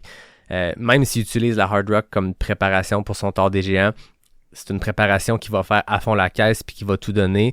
Je le mets deuxième derrière Zach. Je pense que Zach Miller est un nouvel homme depuis 1 an ou 2. Il va partir vite parce que c'est Zach, parce que c'est sa façon de courir, mais on l'a quand même vu être un peu plus prudent l'an dernier sur l'UTMB. Puis malgré tout, il s'est quand même brûlé les ailes en volant trop près du soleil. L'année passée, on s'entend à l'UTMB parce que dans la dernière, c'est 30 km de l'arrivée, Jim Wamsley a fait le gros dépassement. Zach a fait une solide deuxième place, mais je pense qu'il aurait pu l'emporter, mais il était parti très très fort. Là, c'est la Hard Rock. Je pense que tu peux pas partir aussi fort que l'UTMB parce que c'est encore plus pentu, c'est plus technique. Je pense que Zach va être le premier, c'est certain, à hurry. Je vois pas qu'est-ce qui peut se passer. Après 40 miles de course, c'est sûr qu'il est premier, mais je pense qu'il va se rendre au bout. Fait que je mets François deuxième. Et Ludo troisième. Fait qu'on a le même top 3, mais dans un petit ordre différent. Je pense que j'ai confiance en François. Je pense que Ludo est un exceptionnel coureur. Sébastien Chéniaud, toi tu le sais pas, mais dans le segment précédent, dans cet épisode-ci, Sébastien Chéniaud, c'est son choix pour l'emporter, Ludo Pomeré. Puis tu sais, toi puis moi, on regarde le sport de loin, on le pratique, mais on n'a jamais mis les pieds sur les sentiers de la Hard Rock. Seb Chéniaud l'a remporté. Lui, il met ses billes sur Ludo Pomeré. Ça sera intéressant, mais moi, c'est Zach. Donc, toi et moi, on voit M. Miller traverser en premier. J'allais dire traverser la ligne d'arrivée, mais embrasser la roche, embrasser le caillou en premier. Et ouais, on va avoir la vérification, mais j'espère vraiment avoir raison sur celle-là. Ça serait intéressant. Hey Nico, c'était le fun, cette jasette de geek format court. On a quand même réussi à être plus concis que d'habitude quand on le fait pour d'autres. Mais merci beaucoup, c'était le fun de te recevoir. Puis ça me permet de débuter cette nouvelle série-là en te remerciant aussi parce que t'es partenaire de la série avec On. Fait que merci beaucoup d'avoir sauté à pieds joints dans ce projet-là. Yes, merci à toi. C'était très le fun, comme d'hab. Ce qui restait à faire, c'est que Richard voulait qu'on torde le bras un peu pour que tu viennes à Hard Rock avec nous. Je pense qu'en tant que partenaire de la série, avec On, il faut absolument que tu sois sur place pour t'assurer que la visibilité de On est prévue comme c'était. Ça prend une vérification de terrain, ça peut pas juste être à distance. Fait que je pense que tu es obligé de venir avec nous. Là. Ouais, il m'a à l'IPA Fun Run à la fin, là, autour d'une bière, là, juste quand j'étais en train de ranger tout mon stock, il était genre, là, Nico, t'es obligé de venir. Hein. Tu sais, Tu sais, Richard, si j'avais vraiment le temps, je serais venu avec grand plaisir. Je vais va falloir que tu y retournes. Puis à ce moment-là, si tu le sais, ben, je pourrais planifier mieux mon horaire. Ouais. Mais tu le sais, ils disent que les vrais hard rockers, quand tu termines la hard rock, tu deviens dans la grande famille des hard rockers, mais il y a une partie des hard rockers qui disent qu'il faut que tu le termines dans les deux sens. Fait que là, cette année, Richard va le terminer, j'en suis certain, dans le sens horaire. Mais il va falloir qu'il y retourne pour le sens anti-horaire. S'il veut vraiment être un vrai hard rocker, tu sais, le mettre sur son CV. Fait que je pense qu'à son sens anti-horaire, on va te tordre un bras, puis là, on va réussir à te convaincre. Ça va être enregistré, là. Si Ouais, c'est ça. pour le sens anti-horaire, je viendrai avec lui. Merci, on a une preuve audio de ça, donc tu pourras pas t'en défiler, là. Non, je suis un gars qui tient cette promesse en plus. Ah oui, c'est clair. Hey, merci beaucoup, Nico. C'était cool de jaser dans ce premier épisode de la série sur les sentiers de la hard rock. Merci à toi. Ciao, mon pote. Ciao. Sur les sentiers de la hard rock est présenté par NAC, le partenaire officiel de la série et la référence mondiale en nutrition pour sport d'endurance.